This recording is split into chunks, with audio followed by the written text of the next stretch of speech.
things away somewhere. We have something like that on the other side. So whenever you get We're at the event, guys. Just arrived. I did not do a proper intro, but I am at Mom's Day Off. I'm not a mom. I'm here alone, but I'm here to secretly. Yeah. So enjoy the vlog.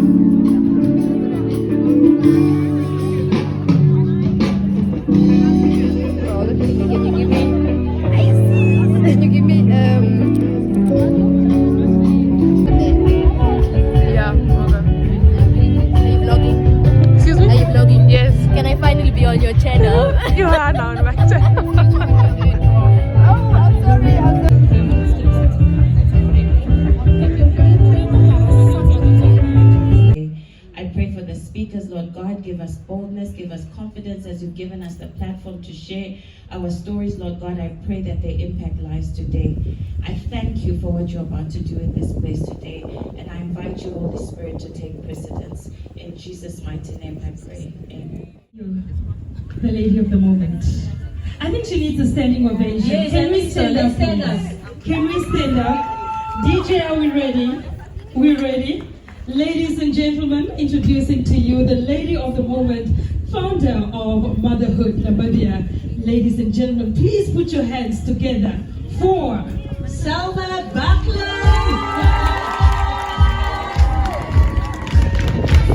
Please, of course, Selma, responsible for this day, looking absolutely amazing. Looking absolutely amazing.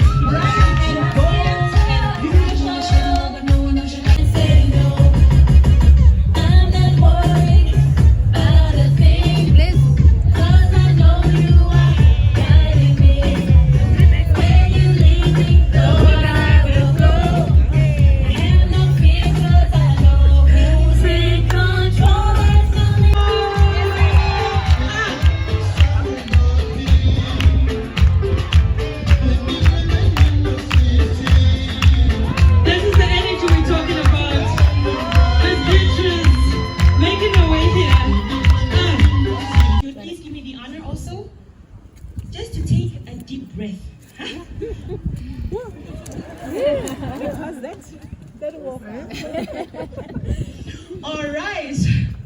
So this afternoon I have been tasked to talk to you, a mother. Oh, the pressure is getting worse. Why would Salma do this to my life? Huh? Maybe I can talk about something like, and she'll be lying in the hospital bed with her beautiful baby, and then an auntie will come and ask her, "Did you give birth naturally?" And then she's like, "I had a C-section." So you couldn't push the child. You understand? Mothers get criticized so many times for so many different things. It is a choice to choose to love, and it is a choice to choose to support. And it's rough, ladies. Motherhood is the only job that you have that they never pay you for what you do. But when you don't do it, highball. They will be the first person to call you out. Where's dinner?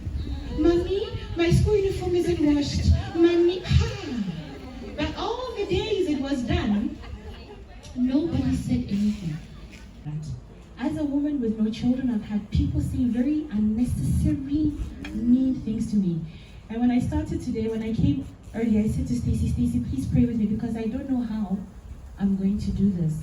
Because of all the previous backlash that I've received as not having birthed physical children. Yeah? As Miss Salma says, I'm a mom, a cat mom, I'm a dog mom, I'm a fish mom, and a plant mom, and a mom to many other humans. Right? But please, if you've forgotten everything that I've said today, please remember that your version of motherhood and the way you choose to mother your children is the perfect way. Because there's no other person that is like you. And there's no other child that is like your child. So you know what is best for your child. Thank you. Hey to you. Let's clap. Happy birthday to you. May the light of the Lord shine on you. Are we excited? Very.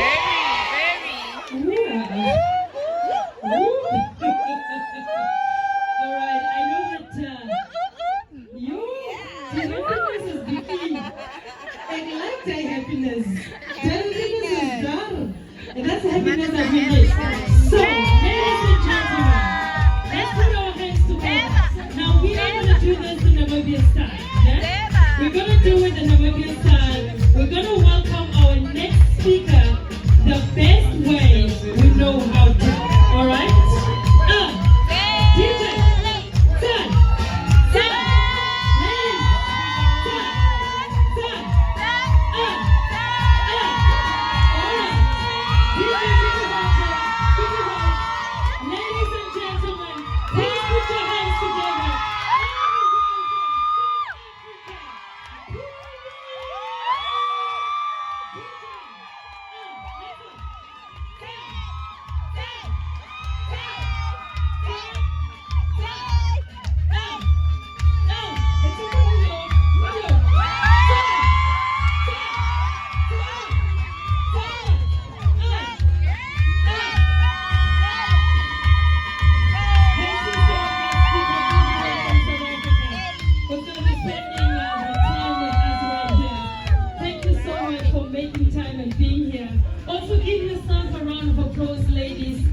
We show you a good time. Yeah. Namibian style.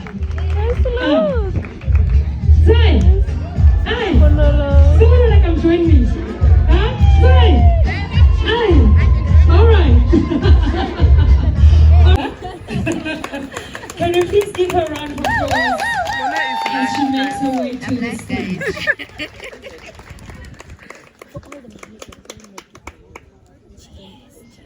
Good afternoon, everybody. We deserve it, and then we vote. Hi, ladies. My name is Michelle Scott. I work, but I'm in IT, and I have 3 kids. I'm married, and I have 3 kids, aged 7, 5, and a year old.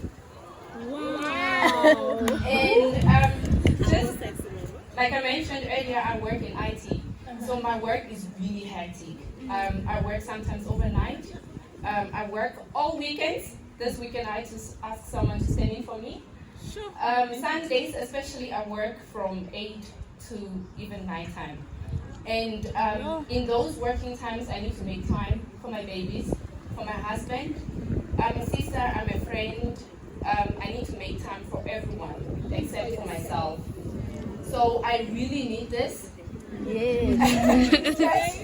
just for myself. Yes. To treat myself as well. Yes. Michelle. So Michelle is in IT, right? I never know. Oh,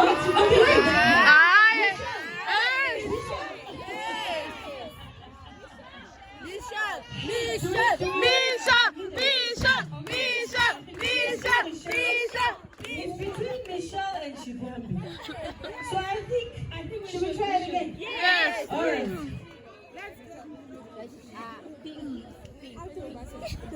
Do you think Michelle? What is she getting again? Just remind me. Okay, DJ. Can we please have Michelle? All right, but then what? You're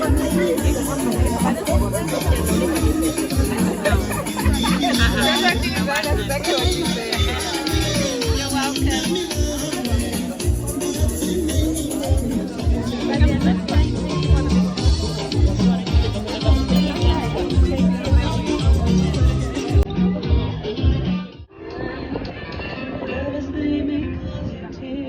Go ahead.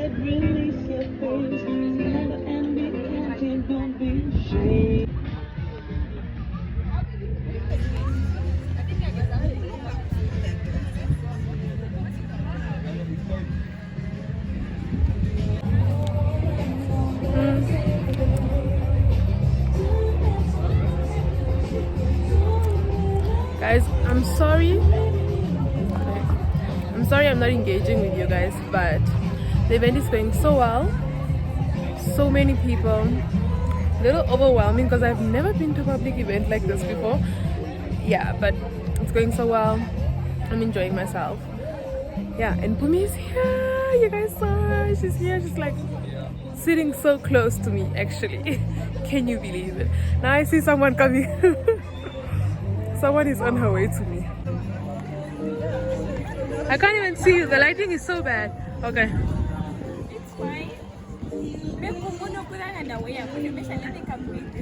Is it?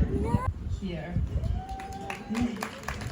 Please also give yourselves another round of applause for taking care of yourselves by showing up here today.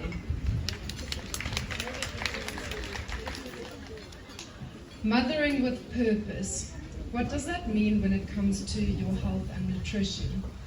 I believe that doing something with purpose means doing it mindfully. And mindfulness is crucial in terms of nourishing your body and leading a wholesome lifestyle. The following guidelines apply to all women, including those who are purely wanting to be healthier, women who may have suffered pregnancy loss, women who are planning on falling pregnant, are already pregnant, or are experiencing their postpartum period, and women who are raising and caring for children. Please feel their daily water goal, but it is the most important thing. Multiply your body weight by 0.03 and you'll get to the minimum number of liters of water you should be drinking per day. In non-starchy vegetables. Non-starchy vegetables are all veggies beside the starchy ones like beetroot, butternut, pumpkin, peas, and corn. Divide the other half of your plate into 3/3. 2 of these thirds should be made up of a lean protein, while the remaining third can be made up of a combination of complex carbohydrates or fruit and healthy fats. Keep meals simple and eat from the earth. Eat how God intended you to eat. This means eating unprocessed and unrefined foods. Think lean chicken, beef, game, lamb, seafood and eggs. Exceedingly well from 2 major spinal surgeries, a couple of other broken bones and more surgeries, hormonal imbalances where I wasn't ovulating or menstruating, to finally falling pregnant, then having a miscarriage, and bouncing back to standing in front of you today, feeling strong, healthy, and happy, and in the process of falling pregnant again. A quick side note I want to add to this. I was pregnant for 9 weeks, which is not a long time. It took me 4.5 months of eating well, of exercising, of doing all these things. 4.5 months to where I finally felt at home in my body again. So if you've given birth more recently, or you still feel like you have that mommy tummy, please be gentle with yourselves. Your body needs time and your body needs to feel safe. So don't stress about how you look as long as you are healthy and you're putting in the effort when it comes to living a wholesome lifestyle. The only reason I got through all of these things that I've been through is because I've built a strong and healthy foundation, and I strive every day to give myself my all and make my health my utmost priority. If you cannot do it for yourself alone, do it for everyone who depends on you and for everyone who looks up to you as a role model. As Edgar Cayce once said, know this, that all healing of every nature must come from a mental attitude, and that is where it starts. If you have Instagram, I encourage you to follow me purely because on a daily basis I share a lot of recipes, tips, motivation, workouts. It's a free library of information. You can send me a DM anytime. You can visit my website, send me a WhatsApp, an email. If you have questions, I will always go out of my way to help you as much as possible. I want to share all my knowledge with you because every single one of you deserves to feel amazing. And my handle is Macht, that's MMACHT Health. So please reach out. I love connecting with each and every one of you. Thank you. What she was saying now, and I was thinking, the only thing that comes to mind is, number one, you don't need to be a profession to identify that that you're feeling off. Last night I was Googling synonyms for depression and I got blue funk, less cheery. So you know yourself. If you feel like, listen, I'm not giving my 100% at my best friend's birthday, there's probably a root to that. We don't need friends or family or whoever, the women in spa telling us, your crown isn't fixed, you let the ball drop. We do that to ourselves. Enough. So when you come and think to yourself, or when you're at your doctor or your clinic or your church or at a women's event and you feel maybe there's something ringing, that is that inner voice telling you, maybe I need to get checked. So, and it's not a problem. That's amazing if you can do that, because then the first step is done. Well done if you do that. So then the hard work is over. So then the only thing to continue then doing is going to any form of professional and saying, listen, I think I need help. We need to have a conversation. All right, so we're wrapping up. Round of applause, round of applause. So we're wrapping up our discussion, but before we conclude, I just want our ladies to just share their thoughts, just a message on what would you like to send to new mothers who may be struggling with postpartum mental health issues, and what advice you have for them briefly. Monique, I'll start with you.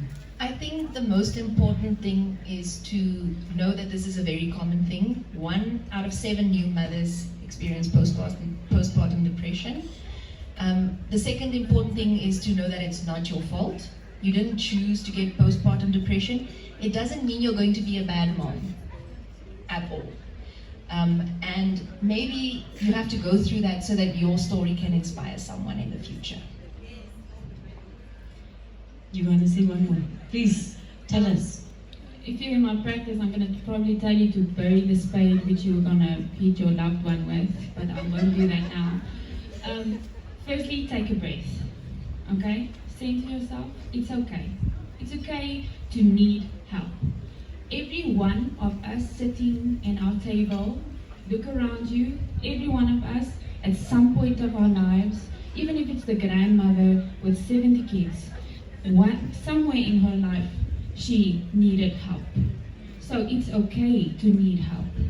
The next thing is take that help, because it doesn't make you weak. It makes you stronger. It makes you wiser. It enables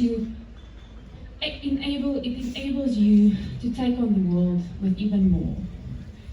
A rose doesn't blossom by wondering how the rose next to it is going to look. It just does what it does. It blossoms. A round of applause for Lizandri and Monique. Thank you so much for sharing. That is not so pretty, but maybe a couple of you relate. I'm going to talk about how motherhood made me lose myself and how purpose helped me find myself. If you follow me on Instagram, and this is absolutely not any implore on any of you to follow me, but if you must, you can. I talk a lot about purpose because it is the one thing that has freed me. It is the one thing that has, how do I say, redefined my journey in life and really made clear the things that I ought to be doing and why. So the reason that purpose is so near and dear to me is because once upon a time in my life, it saved me. I'm going to talk about what some of those journeys looked like, and then at the end I'll share a few tips about how you too can find your purpose. If I did not have to do any other job, everything else I get to do, if I could drop that in a second, the only thing I would deal with is purpose, because I truly believe that it has the power to change lives and make you live more intentionally. So here's the thing. DJ, there was supposed to be a jam. What happened? Okay. I wanted to tell you a story about the song. We had a jam session over at the house a couple of nights ago. I have 2 children. One's John Matthew, he's 6, and our daughter Zama is 3. And so we each have different favorite songs in the house, and we had a jam session that night. And randomly, this song played, which hopefully the DJ will play later, but it's okay. I'm already in my vibe, don't worry. And so when the song would not have a baby for a year, you know, just yeah. Okay, newsflash, we came back from honeymoon pregnant. Yeah, that's what happened. And so I'm telling you this to tell you that when I felt pregnant, I absolutely was not planning to be pregnant. It was not in my radar. I was not reading up about pregnancy. I was not doing anything related to pregnancy. I was newly married, trying to find my feet in my career, trying to figure out what my husband's family is huge, yo. Like, I remember before you get married, we go through these marital rites, and you must learn to do this and this and that. And I came back, they took me on a crash course to Zambia for 2 weeks, like, block, like, we've got to get you ready, girl. You're not about to embarrass us in this new marriage of yours. So I went home for 2 weeks and I got back. So when we got married, I was battling under pressure to be a perfect wife. I wanted to do everything those older women taught me. I wanted to cross my legs the right way. I wanted to serve my husband the right way. And I didn't realize it was driving me absolutely insane. And until one day, my husband said to me, love, I don't need you to do all of this extra stuff. I just want you. And then in the midst of all that, we got pregnant. So yeah, I had a fairly easy pregnancy. And so when we had our son, I was 30 when we had our son. And he was born with jaundice. I think you all know what that is. And then I was struggling with my milk. I didn't have lots of, I had milk, it just wasn't coming out. Okay, so there was that. And then my marriage was under pressure because we didn't know how to be parents, you know? Sorry, I'm battling a cough. You are burping the whole day. It's not cute. And I was sad most of the time. I wasn't cheery. And then the one day we were going to have my son vaccinated, and I put on some jeans and a top for the first time since I had my baby. And my mom came and said, that's my baby, that's the girl I know. And I was so mad because I had so much that I was feeling. And so for me, that was my mom asserting me. That was my mom pulling me out of a really dark place. So there, sometimes purpose comes in the form of a person. You won't always get a moment where somebody plays drums and says, here, purpose has arrived, come dance to it. No. Sometimes it's somebody, and here's one tip for you as I close. Surround yourself with people that can speak life into you. Surround yourself with people that can remind you of who you are. People that understand your greatness. People that when you're having a down day can say, no, this is not the Mutindia I know. Come on, let's do it and let's get back up. And my mom just, by me wearing jeans and my mom saying to me, that's the girl I know, that was like, she saw beyond me being in messy pajamas every day. Second thing, after we had my daughter, and a lot of you don't know this, I went for my regular checkup and they found pre-cancer cells in my body. And that was really hard. So if there's an envelope underneath your seat, just wave it so that we can see you. Wave. That is of the Gondwana collection. You can go to one below. Congratulations. We hope that you are going to enjoy this. How are we? We are looking good in our block colors. Ladies, I'm really happy to be here. I don't go out much, don't have much of a social life. I think some of you can attest to that. So I'm really blessed to be here today. Thank you to Salma for organizing this, especially for me because we had a long weekend last weekend, and my husband had this brilliant idea for us to do a road trip with 2 toddlers to Cape Town. We drove to Cape Town with a 5-year-old and a 2-year-old, and it was a disaster. I'm not okay, guys. I think I need to speak to somebody very expensive because my children traumatized me. So, yes, it's nice being a mother, but sometimes I just wish I could take the hat off and just be me. Yeah, but nonetheless, we are blessed to be mothers, and I just wanted to get that out of the way. And I'm tasked basically to talk to you guys about homemaking, what it means to be a homemaker, the purpose of homemaking, and then share some tips and tricks, hopefully, about homemaking. So when I look at it, the definition of a homemaker for me is, or the definition of homemaking for me, is basically the art of turning a house into a home. And I got inducted into homemaking at a very young age. I'm almost like an accidental homemaker now. I've got a younger sister, she's 2 years younger than me, Emma. And I sort of became her deputy parent like we normally do in these cases. Mission is really to create, to turn your house into a home. And the purpose of homemaking is really beautifully articulated in the Bible. I didn't know this until I sat down to actually study what the purpose of it is. And there are 3 Bible verses that speak to it, if you'll allow me to read them to you. The first one is Proverbs 13, and it reads, "A wise woman builds her house with her own hands, while a foolish one tears it down." So there's an onus that is placed on us as women to build our houses. If you're not building your house, then essentially you are busy tearing it down. So that is a command we receive in Proverbs 13. Another one we receive is in Titus 2. And Titus 2 is quite strict because it comes with a load of instructions. It actually really freaked me out when I was reading it. So the instructions we are given in Titus 2 is to love our husbands, if you are married of course, to love our kids, to submit to our husbands, to be workers of our house, to be controlled, to be pure, and to be kind, so as to not dishonor the word of God. So the purpose or the command to be workers of our home comes with a caveat that if you don't do it, you are basically dishonoring God. So that's how important it is to be a homemaker.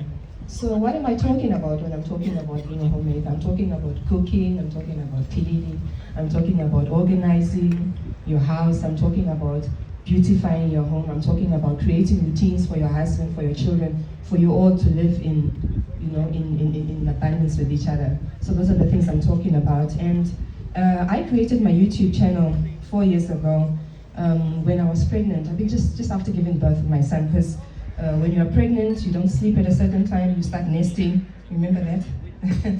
So I had a lot of time on my hands, and I decided, okay, you know what, I'm going to take this on as a project.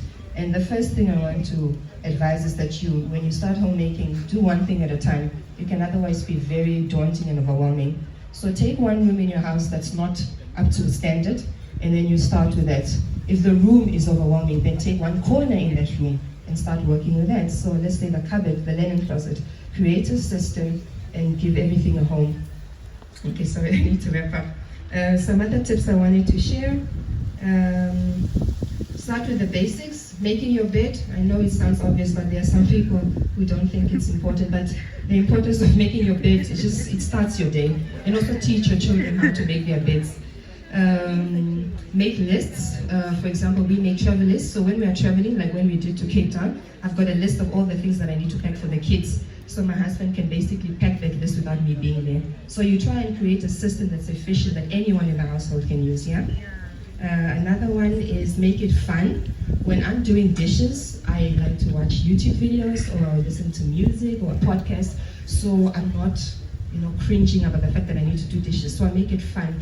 When I get home, as a rule, I light a candle. I light a candle to set the ambiance. I like to light a diffuser, have a nice smell going on in my house. And I tell you, the husbands, they notice these things, they appreciate these things. My husband, I love it when he's bragging with his friends, oh, my wife did this, my wife did that. If I serve him or shufima in a nice style, he'll take a picture and send to the friends and tell you what my wife is doing. So, guys, let's never take for granted what the purpose of homemaking is. Just creating a space that your children can thrive in, and creating a space that imagine this. If Jesus were to come down and he came to your house for the weekend, would he be comfortable? Would he like it? Yeah, would he be okay with staying at your place? So your house should be at the level that Jesus could come and would be like, whoa, now enjoyment. Guys, ladies, I'd like to leave you with a quote. This is by an unknown author. The beauty of the house is order. The blessing of the house is contentment.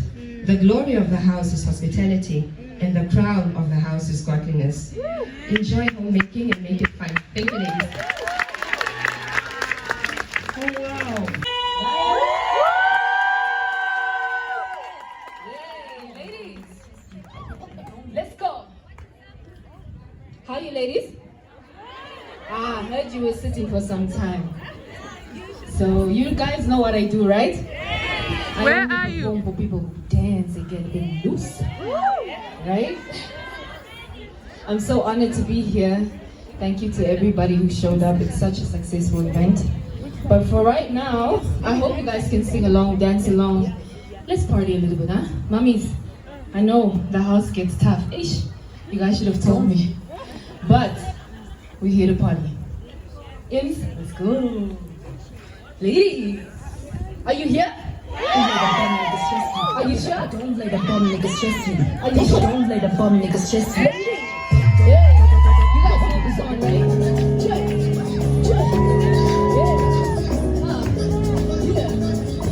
Sing along.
Sitting right there, guys. Enjoy yourself today. Right here. We learned. That is for me. We won prizes.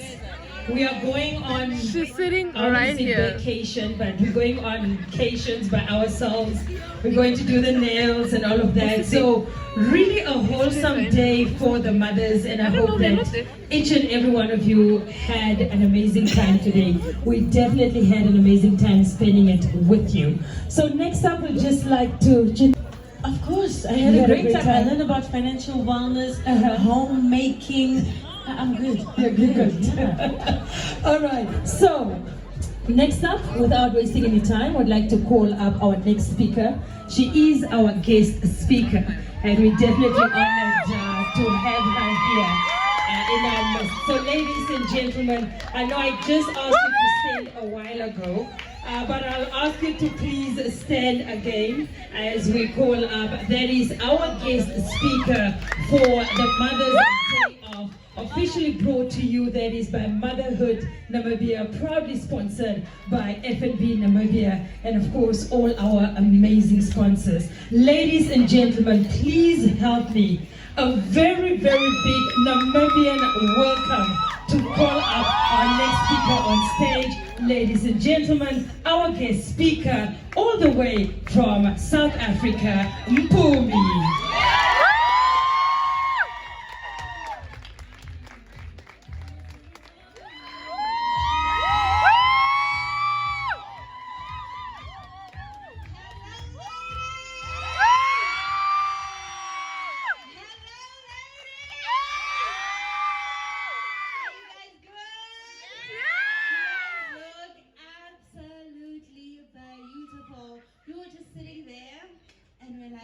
In South Africa, we need to work on our hair because everybody's hair can. Firstly, thank you so much for having me. I am absolutely delighted to be here. To Salma and her team, thank you so much for bringing me to Namibia. I think it's been. Oh, guys, sit, please. Okay. Please have a seat. When are you coming to Namibia? And so when I shared the Namibia poster, then others in other countries like, when are you coming? I'm like, I wish I could explain that I don't just wake up and be like, I'm going to Namibia, I'm going to pack up women. Like someone actually has to invite me and actually prepare the whole thing, because organizing an event is no child's play. So let's give them a round of applause for this gorgeous, beautiful event. Turn to the woman next to you and tell her it all comes down to love. Turn to the other lady and ask and tell her it all comes down to love. It all comes down to love. Now what does that mean? Anyone randomly want to answer? What does it all come down to love mean for you? Love conquers. Anyone else? Yes? Sacrifice? Love wins. Love leads. Love wins. But it all comes down to love, right? This is one of my favorite scriptures that I wanted to start with. And it's Matthew 22, verse 37. And I want you to listen to it with new eyes, with new ears, fresh ears. Because you know, if you grow up in church or hear quotes like no woman, no cry, like we speak those things, and no weapon formed, like we just say those things, but we don't actually really know what they mean, right? So I want you to listen to this with fresh ears and almost an inquisitive spirit of what does that scripture actually mean. Matthew 22 verse 37. Love the Lord your God with all your heart, with all your soul, and with all your mind. This is the first and greatest commandment. And the second is like it. You shall love your neighbor as yourself. And then I added in brackets, because the Amplified adds it, that is, unselfishly seek the best or higher good for others. When I read it again. Love the Lord your God with all your heart, with all your soul, and with all your mind. This is the first and greatest commandment. And the second is like it. You shall love your neighbor as yourself. Now, when a lot of ladies speak, you hear a lot of people say, oh, I've always known that I'm going to be a mother. You hear things like that, right? Or I've always known I'm going to be a wife. Or growing up, I used to play with my dolls and I pretend I'm going to be a mom. Or just I've always had kids around me. Now, personally, I never changed a nappy until my own child. I didn't know how to make a bottle until my own child. Whenever people would come and bring their kids over, I'd just be like, oh, cute, God bless. And my sister's the one who would take the kids, and if at church or wherever we went, we know the people, she'd ask if she could babysit them. I never understood. I'm just like, why? I don't know, how did she do that? It's not that I hated kids. It's just that I guess how I was brought up or my experience of my parents was different. or my experience of life was different, which naturally informs the decisions we make, who we become, and what we desire. So as a firstborn, I watched my mother support me, love me, show up for me, but I also watched my mom chase her career. I watched my mom have a relationship with my father, but I also watched my mom dress up and say she's going out with her friends. Or I watched my mom get on a flight going to Cape Town because she's going on a work tour. And so that was almost what informed me. Dishes, who's gonna marry you? Which, it's wrong now, but then it was cute, it was fun. Like, people come to us and like, oh, Okute. Oh, sorry, no Zulu, forgot. Afrikaans, what? You are... I went to an Afrikaans school. So what? You are... you're hardworking in Afrikaans. Oh, geez, that was easy. So that was cute then, but now we know it's feminism and all of that stuff. But so that was the model I had. My grandmother, she was a person who was going to run his business. So I was never really raised to and modeled to become this mother or this person who gives up her life to be a mother. Now hear me in context, there's nothing wrong, as by virtue of being a parent, you do give up your life, but that wasn't my goal in life. That wasn't the goal I was handed to. Of which I have a problem with that being the goal handed to women, because then we come to these events because we need an outlet, because I can't stand this burden that's been given to me. So when I came here, Salma says to me, don't you have mom guilt? And I said, no, why? And I said it without thinking about it, that why would I have mom guilt, you know? And I realized that a lot of women have mom guilt because you're told this is what a woman does. You sacrifice your whole life, you give up your dream, you do everything else, but your role in life is to be a mother. And it's okay if you choose that. But what if that's not what you want? What if there's more that God has put inside you? And I want you today, that's why I say I need fresh ears, that I'm not here to take away the importance of being there for your kids. I'm not here to take away the surrender and the sacrifice of being a mother, because we know it's a sacrifice and make sacrifices. But today I want to talk about you. My favorite thing about my podcast is not the amazing, I love the guests that I get to bring on, but my favorite part has been bringing my own mother on, because I get to know Nomsa the person. Because in knowing Nomsa the person, I have given grace to Nomsa the person, Nomsa the mother, therefore grace to Mpoomy the person, and Mpoomy the mother. Nene made a joke. I go, oh, nice, Nana. Why isn't that a thing? We are literally perpetuating and pushing this thing that we constantly have to earn self-worth. And we are teaching our children that you are only worthy of mommy's biggest smile when you are performing.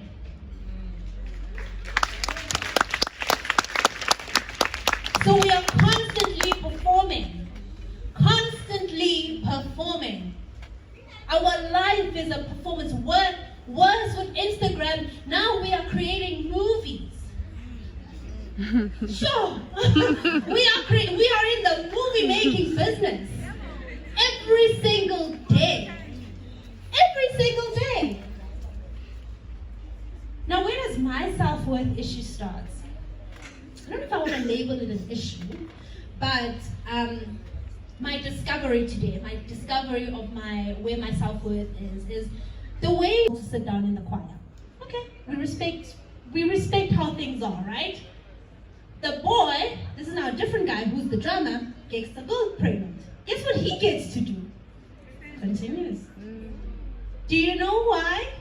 Because there's no evidence of his sin. So then for me, that's when you start collecting as a young child that, oh, okay, So this is how we behave in order to be accepted. In order for me to still be seen as the golden girl or the golden boy or the one who does good or who is loved in society, I have to stay in line. So you live your whole life staying in line, and as soon as you can't, because it's absolutely impossible to stay in line, it makes the work of the cross of Jesus of love useless. A child's brain can't comprehend that. Then I start thinking there's something wrong with me. Until a day where I was found in a moment I still can't say out loud, the reason I got a tattoo called Grace, where I realized that I am not God. And that day it was almost a decision or a declaration that I cannot earn my way into God's love. I am in need of this grace, and this grace is for me to take. 10 years later, it's still a thing. Oh, shucks. I'm not worthy because I got married and then had a child and then I'm worthy because I simply am. Because if I have to paint my full picture, the one I don't show you, my unworthiness is as bad as a person who is deemed unworthy because their results are just different than mine. So it goes back to that story of the drummer and the singer, the girl and the guy. He's worthy because he doesn't have a belly to show. She's unworthy because she has a belly to show. And that is how we treat mothers. I was speaking about it's okay to be a single mother, and I could empathize with the shame. Why is it a shame that your child came about differently? Or your child didn't come about in a way that society deems as the perfect way? And please, I'm not here to question your spirituality or your rules or your religion. I'm just here for us to unpack a little bit. Where did it go wrong that we attach our self-worth to the things we perform and the things that we cannot perform? With the story, I start the story to give perspective. That the way you mother, the way you parent, the way you socialize is influenced by your upbringing. Maybe you had a clingy mother and now you're more relaxed mother. Or maybe nobody cared for you and now you can't bear the thought of leaving home to go to a 3-hour event. So there's always these extremes, right? And we're never really gonna get to a place where we find that balance and you're just like, I'm killing it, I've got the formula. But I do need us to have a healthy view, and that healthy view can only start with our relationship with God. I'm reading a book, and this lady's doing research, Brene Brown, and she's doing a research on people who live wholehearted lives. And everyone she found who lives a wholehearted life has a foundation of spirituality. Not Christianity, not Islam, not religion, but spirituality. And what is spirituality? A connection to other people and an understanding that there is a higher being, there's a bigger purpose than you. So that's why I open with scripture. Now let's unpack Matthew 22. Number one, it is important to recognize that when God created heaven and earth, there was an order. There was an order. Nature works in order. And in essence, in order for us to understand how things are supposed to be, whether we like that or not, or we're comfortable with that or not, we have to look at nature and how it plays out. Summer does not fight with winter. Winter does not fight with autumn. Each season knows when it's its time, and it plays its part, and it moves when it's no longer its part. Right? So the order of things. Love the Lord your God. Now I'm here to speak about motherhood and mindful mothering and all of those things I took note of.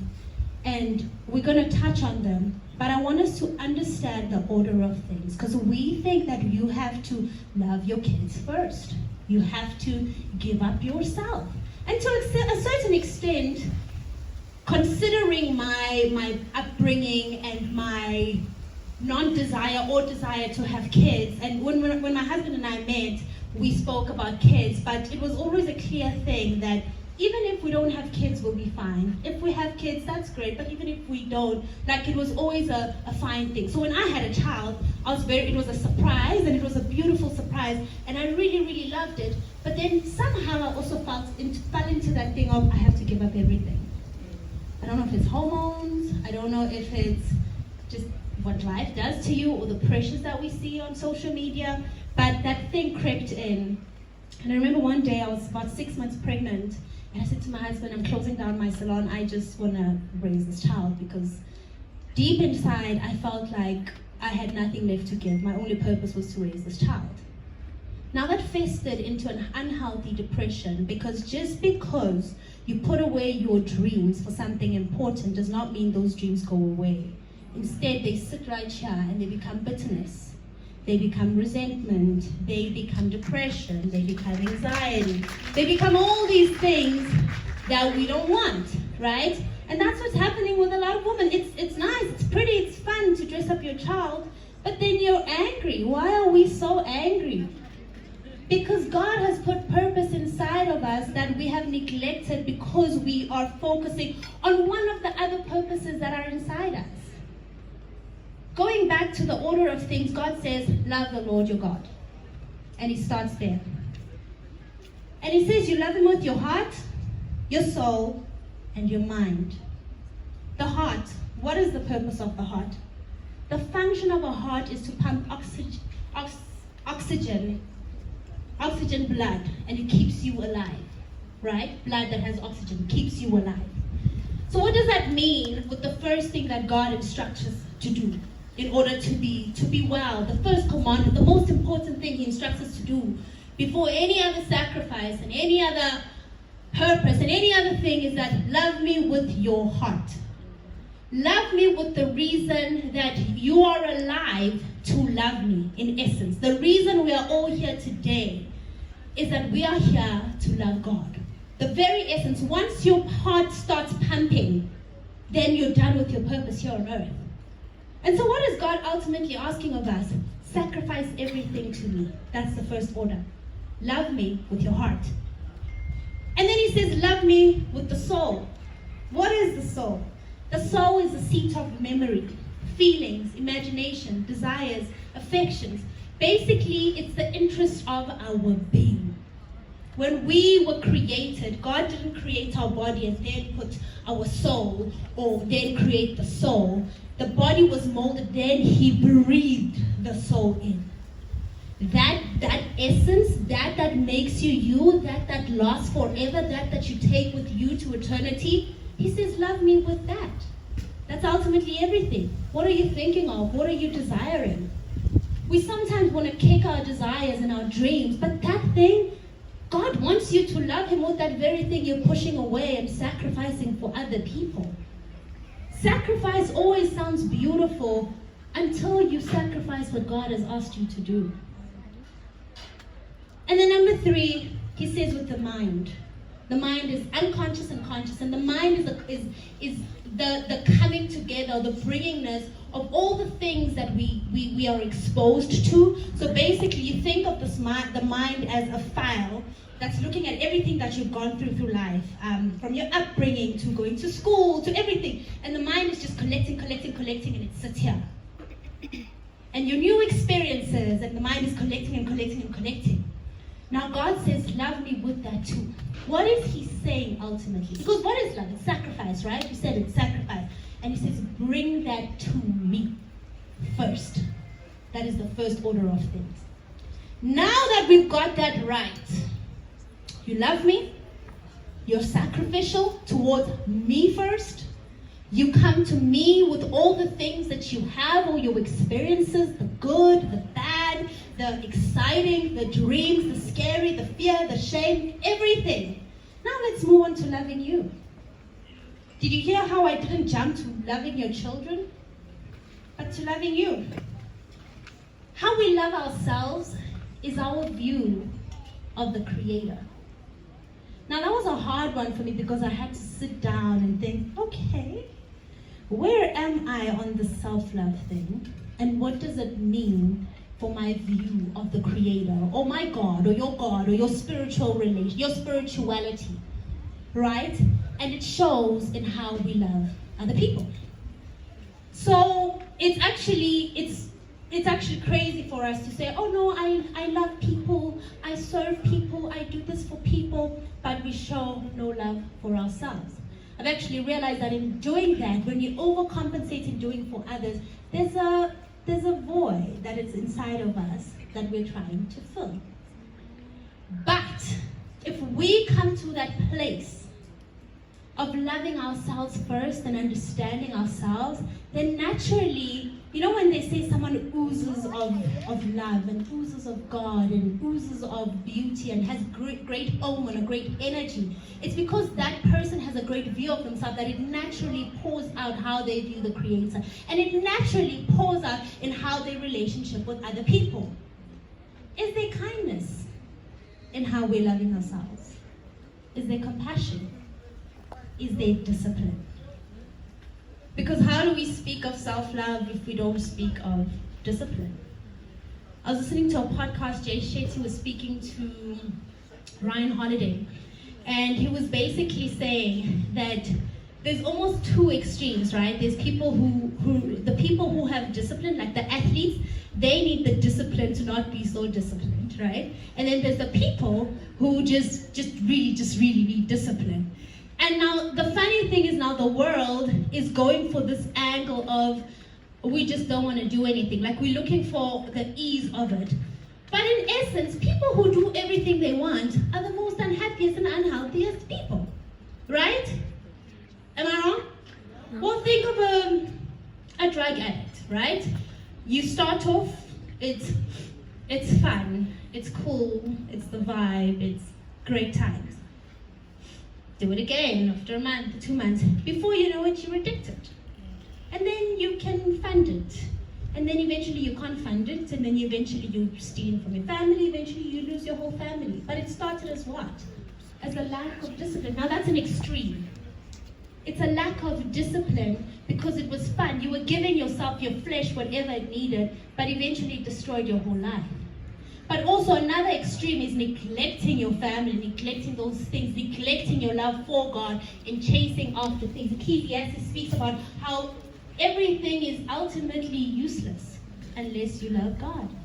We can wear these dresses, parade and jump and do all the things, but ultimately, if there is no love for God, if there's no purpose and eternity in us, honestly, it's all just a show. So thank you. So I was just asking, is there kindness, compassion, discipline in how you love yourself? I believe self-love is an umbrella term for different acts of love that we perform for ourselves, right? Because we can't just put a blanket statement on this love. So stay with me, I'm going to unpack it. Here's a golden rule when it comes to loving yourself. It has to start with self-compassion. And that is to treat yourself the way that you treat others.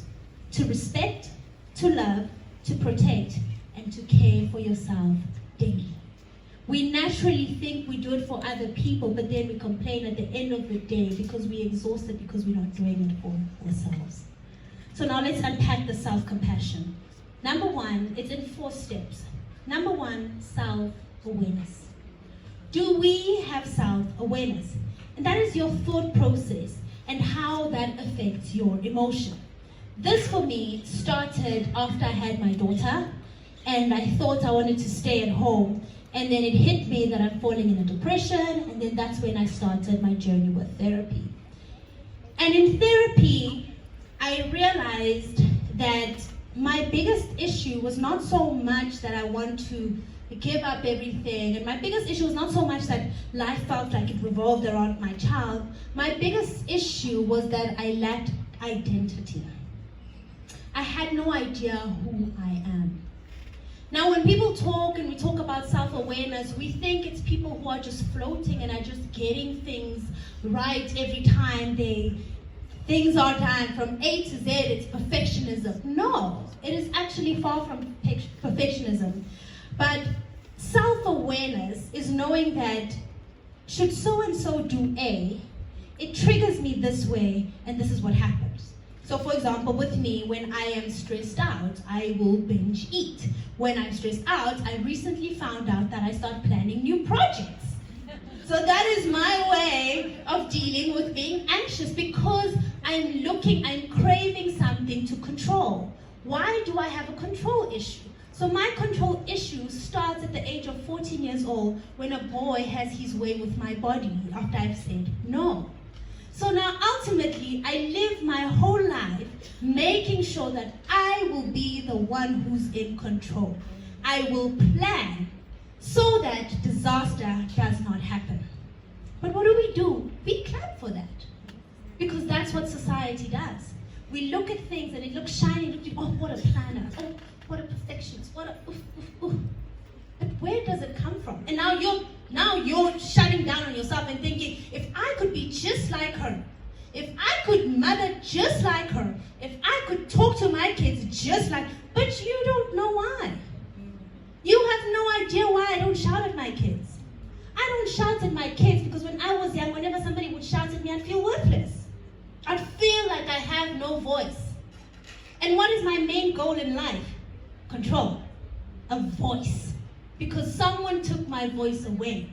So now you look at what I'm doing with admiration and you disregard everything that is part of your story because mine looks inspiring. But you don't know what's the root of that. Self-awareness.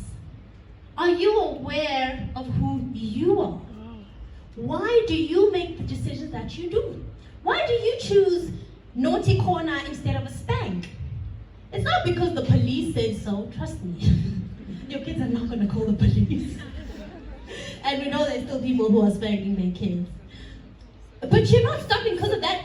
Why don't you shout at your kids? Or why do you over-discipline? Or why do you under-discipline? Why do you show up too much? Or why don't you show up? Or whatever it is, the point is not to, there's no end goal per se, but it's that self-awareness of understanding that when my daughter throws a tantrum, this is why it triggers me. Or when I have a date with someone and they don't show up, this is why I get so hurt.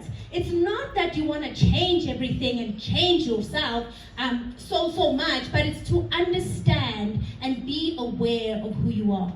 Now, I had a thing where I because I'm a planner and because I'm an A-type and naturally I just want things a certain way, right? I thought that I could work my way and mold my way into this character or into this person that is palatable for everyone. But that's not possible. And I also read something that speaks about fitting in and belonging. We think we want to fit in, but ultimately we actually just really want to belong. And what's the difference? Fitting in is saying, I will squeeze into this dress, I will do these nails, I will talk this way, I will speak about this, and I will be poised this way, and I will choose this career, and I will mother this way, and I will go to this event, so that they can see that I am part of. I'm tired of just saying it. Belonging is I show up just as I am. Just as I am, I can show up. And those who are for me will see me. And those who are for me will appreciate me. And those who are for me will not need me to constantly mold myself. I believe in working on ourselves. That's why there's self-awareness. So you become aware of your triggers and you become aware of things that make you better, things that bring you joy, things that bring you excitement. But constantly changing ourselves, what are we going to be left with?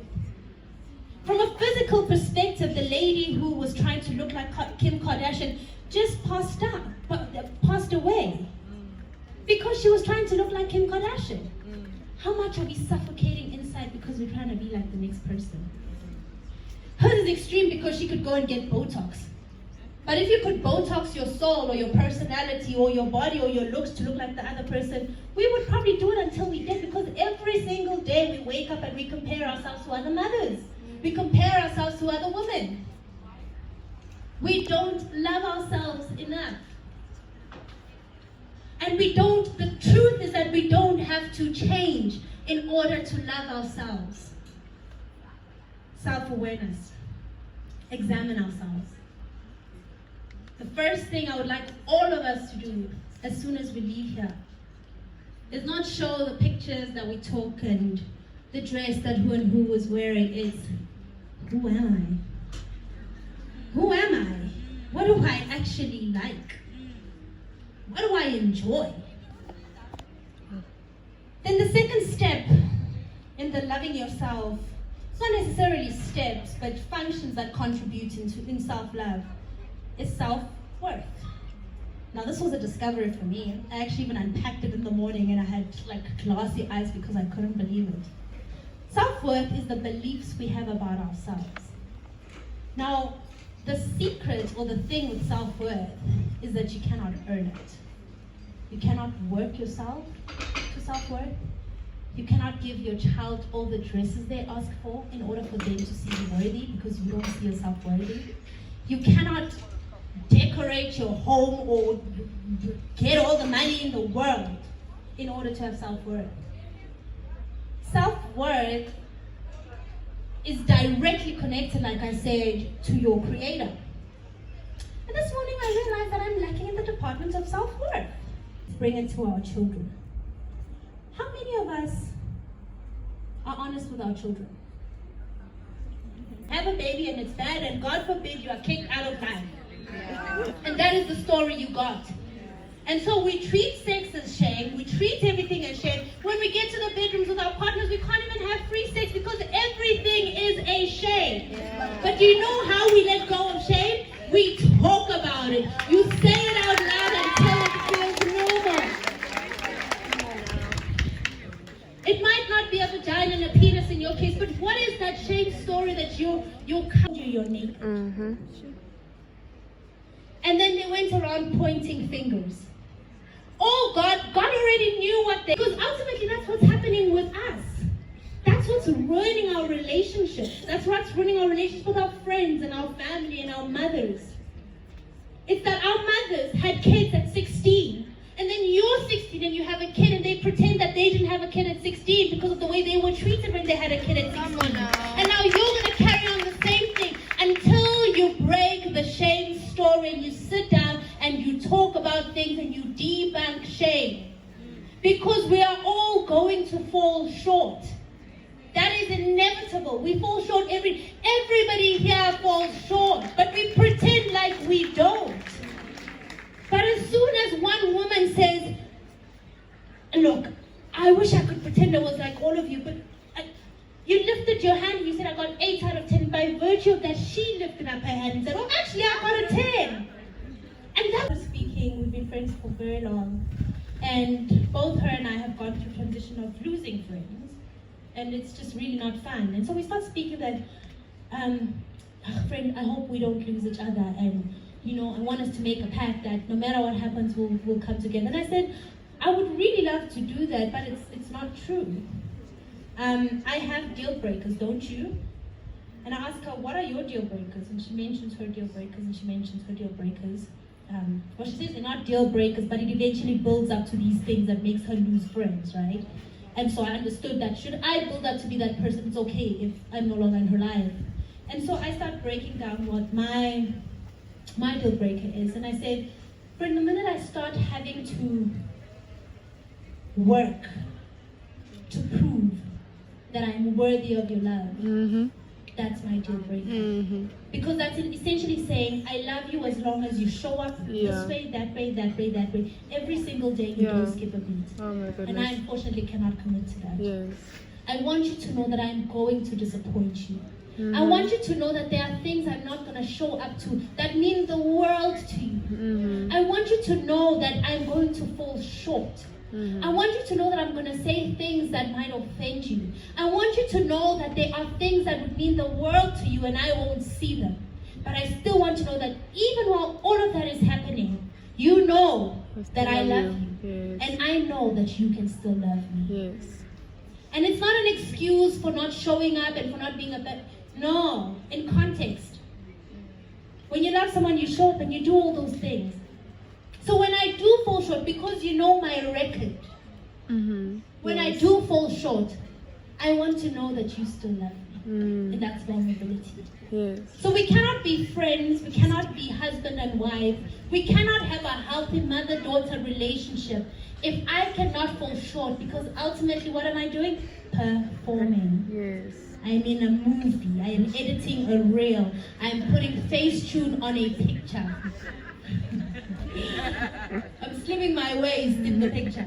I'm taking away the blemishes because those are things society don't like. But I have them. And if you want to be in my life, you need to be okay with those things. Something I discovered this week.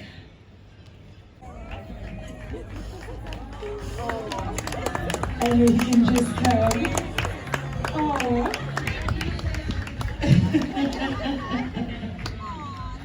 Can we please give her a round of applause? Just for doing that.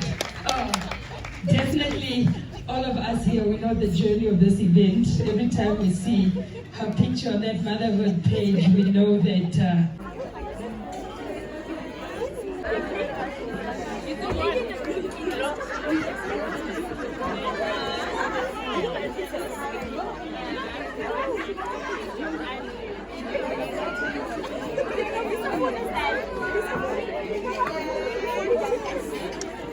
I know I didn't talk much in this vlog, but it was a good one. I hope you guys enjoyed the content and everything, and I hope you can hear me. I'm so happy. I actually got a picture with Mpoomy. It was so cute. Yeah, so everyone's just taking pictures now, and then it's done. Bye.